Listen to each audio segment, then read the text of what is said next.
Vous vous rendez compte qu'on a perdu 10 millions d'électeurs entre 2007 et aujourd'hui. 10 millions. Pourquoi sont-ils partis? Parce qu'ils n'ont rien compris? Parce qu'on a tout fait de bien? Non, il faudra qu'on fasse l'inventaire, évidemment. Et s'ils sont partis, c'est parce qu'on les a déçus. Et je pense que le moment est venu, y compris dans notre famille politique, de trancher cette question. Non, nous ne sommes pas macro-compatibles. Il faut prendre un petit peu de hauteur. Moi, je pense sincèrement que deux choses. La première chose, je pense que la droite doit aimer la liberté, elle doit aimer l'ordre, elle doit aimer la réforme. Il faut changer ce qu'on doit changer. Il y a plein de choses à changer en France. La France est en déclin. Mais on doit conserver des choses.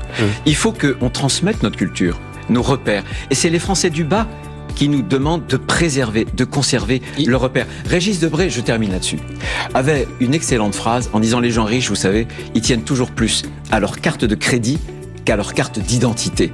Ben, l'identité pour les Français du bas, vous voyez, ce patrimoine immatériel, il est important. Et moi, j'ai une autre ambition pour LR que d'en faire une simple béquille du macronisme.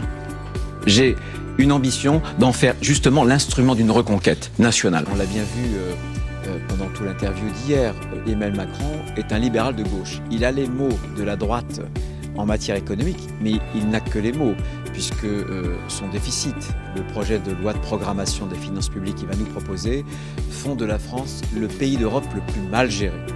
Le pays d'Europe qui atteindra le plus tardivement par rapport à l'ensemble des pays de l'Union européenne l'objectif des 3% de déficit. Donc il a les mots de la droite en matière économique, mais en réalité il agit comme la gauche, c'est toujours plus de dépenses publiques.